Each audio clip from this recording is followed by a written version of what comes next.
এই পৃথিবীর মধ্যে সর্বপ্রথম কোনো উদ্ভিদ বা প্রাণীর মধ্যে সর্বপ্রথম যার জন্ম হয় সেটা হচ্ছে এই আমলকি বৃক্ষ। হরে কৃষ্ণ। আমলকি চতুর্দশী মহোৎসব কি চাই? আমলকি মহোৎসব 2025 সালে কবে? আগামী 20 অক্টোবর সোমবার হচ্ছে আমলকি চতুর্দশী মহোৎসব। লক্ষ্মী পূর্ণিমার পরে যে চতুর্দশী বা কৃষ্ণপক্ষে যে চতুর্দশী আসে সেই চতুর্দশীকে বলা হয় আমলকি চতুর্দশী। তাহলে এই দামোদর মাসে এই আমলকি চতুর্দশীর কি মাহাত্ম্য রয়েছে, কেন আমরা পালন করব, আমলকির কি এত গুরুত্ব রয়েছে সেই সম্পর্কে আজ আমরা আলোচনা করব। আমলকি বৃক্ষের অনেক গুরুত্ব রয়েছে। যেভাবে আমাদের শাস্ত্রে বিভিন্ন বৃক্ষকে বিভিন্নভাবে আখ্যায়িত করা হচ্ছে, বিভিন্ন গুরুত্ব দেওয়া হচ্ছে। তুলসী গাছ রয়েছেন, আমলকি বৃক্ষ রয়েছেন, বিল্ল বৃক্ষ রয়েছে, এভাবে বহু প্রকার বৃক্ষ রয়েছে। এক এক প্রকার বৃক্ষকে এক এক রকমভাবে মহিমান্বিত করা হয়েছে, তারও পিছনে বিশেষ বিশেষ কিছু কারণ রয়েছে। ঠিক সেইভাবে আমলকির বৃক্ষ এত মহিমান্বিত হওয়ার পিছনে কিছু কারণ রয়েছে। তার কারণ হচ্ছে এই পৃথিবী বা এই ব্রহ্মাণ্ড তৈরির পূর্বে এই পৃথিবী পুরো জলে নিমগ্ন ছিল। এই পৃথিবীতে কোনো প্রকার প্রাণীকুল ছিল না, কোনো উদ্ভিদ কিচ্ছু ছিল না। তখন শুধুমাত্র ব্রহ্মা ছিলেন, পরমেশ্বর ভগবান ছিলেন, দেবদেবতারা ছিলেন, দেবদেবীরা ছিলেন। তো যখন ব্রহ্মাজি তিনি পরমেশ্বর ভগবানের তিনি ধ্যানে মগ্ন ছিলেন, তখন তিনি ভগবানকে দর্শন না করতে পেরে, ভাগবতমে বর্ণনা করা আছে এই যে ব্রহ্মাজির উপাসনা, তিনি এত ধ্যান করছিলেন, এত ধ্যানে মগ্ন ছিলেন, কিন্তু তিনি ভগবানের কোনো এই যে ভগবানের বিশাল যে মহিমা রয়েছে সেটার কোনো কুল কিনারা পাচ্ছিলেন না। তখন ভগবানের প্রেমে আপ্লুত হয়ে তিনি ক্রন্দন করছিলেন। যখন ক্রন্দন করেন তখন তার চোখের যে জল, সে চোখের এক ফোঁটা জল এই পৃথিবীতে এসে পতিত হয়। তো এটা তো এই পৃথিবী পুরো জলে নিমগ্ন ছিল, কোনো গাছপালা পশু পাখি কিছু ছিল না। তো তখন এই জল থেকে যখন এই চোখের জলটা পতিত হলো, হয়ে যখন এই পৃথিবীতে আসলো, আসার পর সেটা মাটির সাথে যখন মিশ্রিত হলো, তখন এই চোখের জল থেকে একটি বৃক্ষের জন্ম হয়। এই পৃথিবীর মধ্যে সর্বপ্রথম কোনো উদ্ভিদ বা প্রাণীর মধ্যে সর্বপ্রথম যার জন্ম হয় সেটা হচ্ছে এই আমলকি বৃক্ষ। আমরা এখন আমলকি গাছের নিচে দাঁড়িয়ে আছি, এটা হচ্ছে এই আমলকি বৃক্ষ। তো এই আমলকি বৃক্ষ হচ্ছে পৃথিবীর সর্বপ্রথম কোনো উদ্ভিদ বা গাছ। তো এই আমলকি বৃক্ষ এত মহিমান্বিত, যখন এর আবির্ভাব হলো তখন পরমেশ্বর ভগবান বিষ্ণু তিনি অত্যন্ত প্রসন্ন হলেন এবং ব্রহ্মাজি তিনিও অবাক হলেন। তিনিও সাথে সাথে পৃথিবীতে আসলেন, স্বয়ং বিষ্ণু আসলেন এবং সমস্ত দেবদেবীরাও এখানে এসে উপস্থিত হলেন এবং এই পৃথিবীর সর্বপ্রথম এই বৃক্ষ তারা সবাই দর্শন করতে আসলেন। তখন সবাই স্তুতি করতে লাগলেন, ব্রহ্মার স্তুতি করতে লাগলেন, ভগবান বিষ্ণু স্তুতি করতে লাগলেন, সমস্ত দেবদেবীরা। তখন ভগবান বিষ্ণু তিনি অত্যন্ত প্রসন্ন হলেন এত সুন্দর এই বৃক্ষকে দেখে। এই বৃক্ষের এত সুন্দর ফল রয়েছে। আপনারা জানেন এই আমলকি কতটা একটা আয়ুর্বেদিক ভেষজ একটা ঔষধ, যা এই পুরো মানব জাতির উপকার করে থাকে। এবং তখন ভগবান বিষ্ণু এই আমলকির মহিমা বর্ণনা করতে গিয়ে তিনি বললেন, যদি এই তিথিতে, এই কার্তিক মাস বা দামোদর মাসের এই চতুর্দশী তিথিতেই কিন্তু এই আমলকি বৃক্ষের জন্ম হয়েছিল। এই যে আগামী 20 অক্টোবর যে তিথি রয়েছে, কৃষ্ণপক্ষ রয়েছে, এই পক্ষেই এই তিথিতে আমলকি বৃক্ষের জন্ম হয়েছিল। তো ভগবান বিষ্ণু বলছিলেন, যদি এই তিথিতে কেউ আমলকি বৃক্ষের নিচে বসে হরিনাম জপ করে, এই তিথিতে আমলকি বৃক্ষের নিচে জল দান করে, 108 বার প্রদক্ষিণ করে, যদি কেউ এই গাছের নিচে বসে শাস্ত্র অধ্যয়ন করে, অর্থাৎ চৈতন্য চরিতামৃত, ভগবদ গীতা, শ্রীমদ্ ভাগবতম অধ্যয়ন করে, ভক্তদেরকে প্রসাদ বিতরণ করে অথবা নিজে প্রসাদ আস্বাদন করে, সেটাও যদি না হয়, অন্ততপক্ষে যদি আমলকি ফল গ্রহণ করে থাকে, তাহলে সে তার এই মানব জন্মের সমস্ত পাপ থেকে মুক্ত হয়ে সে ভগবানের নিজ আলয় বৈকুণ্ঠ লোক প্রাপ্ত হবে। তো তিনি ভগবান বিষ্ণু তিনি এই আশীর্বাদ দিয়েছিলেন, এই তিথিতে যদি কেউ আমলকির বিশেষ কৃপা লাভ করতে পারে তাহলে সে সমস্ত প্রকার অপরাধ থেকে, পাপ থেকে মুক্ত হয়ে বৈকুণ্ঠ গতি লাভ করতে পারে। তাই বছরে এই একটা দিন আমাদের হাতে এই সুযোগ রয়েছে, তাই আপনারা এই আগামী 20 অক্টোবর সোমবার এই আমলকি চতুর্দশী তিথিতে আমলকির কৃপা থেকে আপনারা বঞ্চিত হবেন না।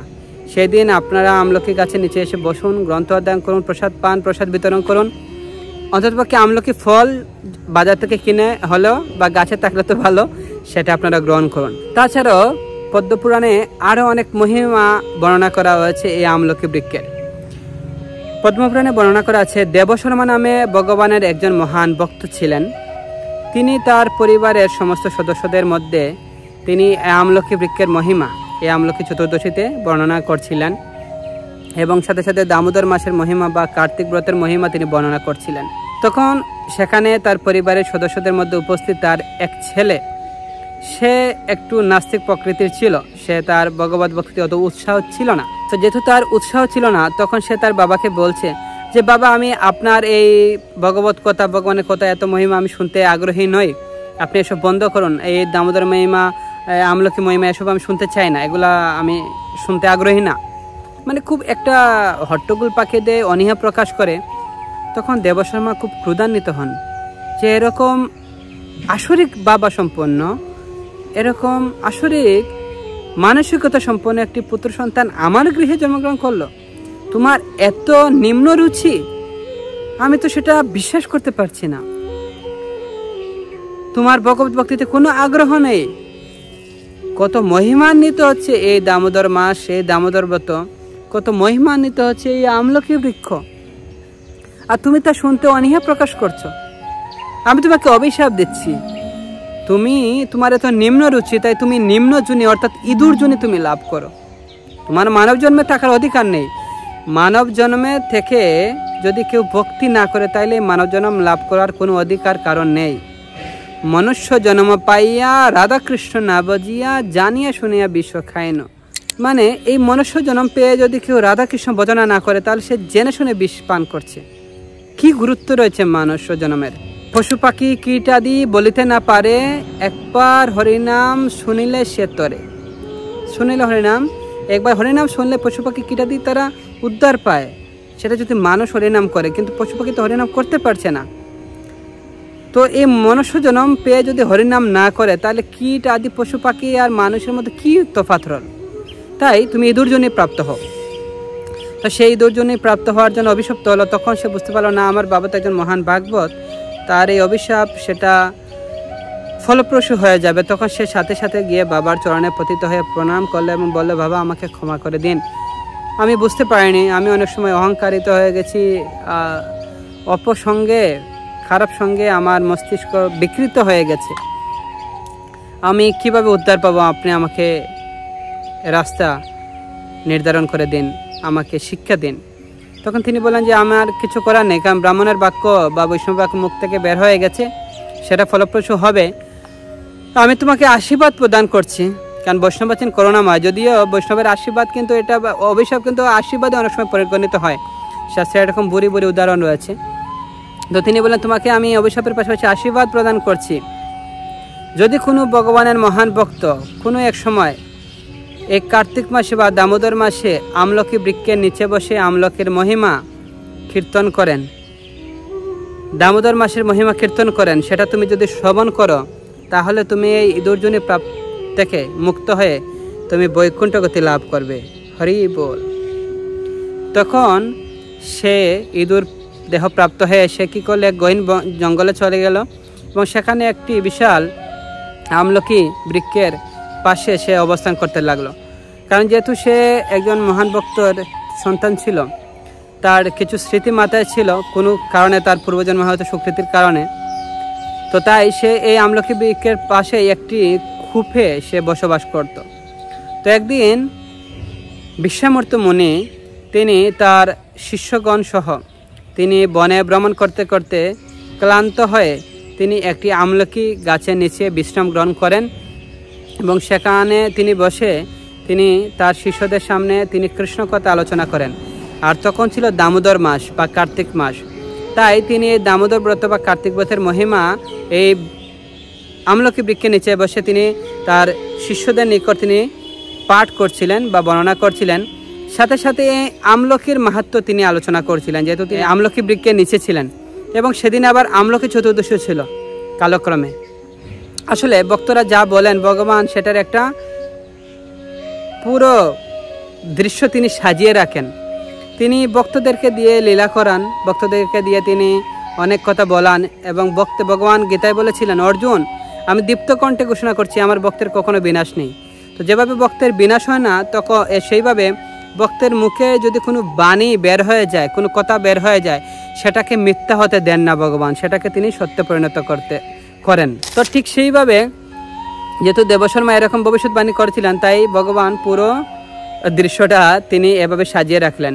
তো তখন তিনি এই বিশ্বামিত্র মুনি তিনি যখন আমলকি মহিমা তিনি পাঠ করছিলেন, দামোদর মহিমা পাঠ করছিলেন, তখন সেই ইঁদুরজনি প্রাপ্ত দেবশর্মার যে পুত্র ছিল সে সেটা শ্রবণ করে, এবং শ্রবণ করা মাত্র সে এক দিব্য দেহ লাভ করে। যখন সে দিব্য দেহ লাভ করে, তখন দূর থেকে এক বেদ সেটা লক্ষ্য করছিল। কারণ ওই বনে একজন বেদ থাকতো, সে ছিল একজন আসরিক বাবা সম্পন্ন লোক। সে কোনো সাধু ব্যক্তিকে দেখতে পারতো না। সাধু ব্যক্তিদেরকে সে হিংসা করত, তাদেরকে দেখলে সে লাঞ্ছিত করত, অনেক সময় অনেক মনীষীদেরকে সে অত্যাচার করত। তো সে এই যে বিশ্বামিত্র মুনি বা অনেক সাধু ঋষিরা এসেছিলেন, তাদেরকে সে লাঞ্ছিত করার উদ্দেশ্যে বা তাদেরকে আঘাত করার বা তাদেরকে ডিস্টার্ব করার উদ্দেশ্যে সে এখানে এসেছিল। তো আগে থেকে সে ফাঁদ পেতে বসেছিল তাদেরকে কীভাবে ডিস্টার্ব করবে। কিন্তু যখন এই ইঁদুরজনি থেকে একজন সুন্দর একটা দিব্যদেহ প্রাপ্ত হলো একজন ব্যক্তি, সেটা দেখলো, সেটা দেখে সে বিস্মিত হয়ে গেল এবং দূর থেকে সে সব কিছু পরিলক্ষিত করছিল, সে লক্ষ্য করছিল। যখন এরকম দৃশ্য হলো, তখন বিশ্বামিত্র মুনি এবং সামনে উপস্থিত সমস্ত ভক্তরা সবাই একটু অবাক হয়ে গেছিলেন যে কি হলো বিষয়। তখন সবাই যখন অবাক হয়ে বিশ্বামিত্র মুনি বললেন যে, হে পুত্র তুমি কে, তোমার পরিচয় কি? তখন সেই দেবশর্মার পুত্র তার সমস্ত ঘটনা বৃত্তান্ত বিস্তারিতভাবে বিশ্বামিত্র মুনির নিকট ব্যক্ত করলেন। তখন বিশ্বামিত্র মুনি সহ উপস্থিত সমস্ত ঋষিরা তারা বা শিষ্যরা আনন্দিত হলেন, এবং এই যে বেদ সে শুনছিল বা দেখে সেও খুব আনন্দিত হলো এবং তার হৃদয় পরিবর্তন হয়ে গেল। এদিকে বিশ্বামিত্র মুনির মুখে দামোদর মাস, কার্তিক ব্রতের মহিমা, আমলকির মহিমা শ্রবণ করলো।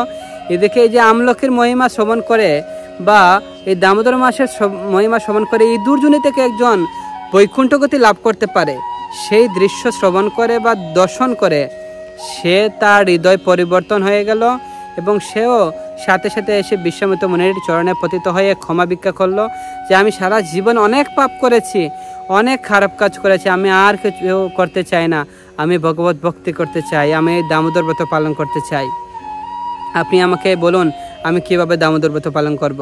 তখন বিশ্বামিত্র মুনি এই বেদকে এই দামোদর মহিমা সম্পর্কে, দামোদর ব্রত সম্পর্কে আরও বিস্তারিতভাবে বর্ণনা করেন। তারপর দিন থেকে যে কদিন বাকি ছিল সেই কদিন সানন্দে সেই বেদ এই দামোদর মাস বা কার্তিক ব্রত পালন করে এবং আমলকি বৃক্ষের নিচে সে বসবাস করতে থাকে। এবং এই দেবশর্মার পুত্র যেভাবে তিনি দিব্যদেহ লাভ করে পুষ্পরথে করে ভগবানের ধাম বৈকুণ্ঠে গমন করেন, ঠিক সেইভাবে এই বেদও তার অন্তিমে সে তার দিব্যদেহ লাভ করে পুষ্পরথে করে বৈকুণ্ঠ ধাম লাভ করে। তো আমরা দেখতে পাচ্ছি যে এই আমলকি চতুর্দশীর কত মাহাত্ম্য রয়েছে, এই আমলকি বৃক্ষের কত মাহাত্ম্য রয়েছে। তাই কখনোই আমি আবার বলছি, আগামী 2025 সালের এই 20 অক্টোবর সোমবার হচ্ছে আমলকি চতুর্দশী মহোৎসব। এই তিথি অবশ্যই খাতায় নোট করে রাখুন, মনে রাখুন, অন্য ভক্তদের নিকট প্রচার করুন এবং নিজে এই কৃপাটুকু, এই ফেসিলিটি লাভ করুন।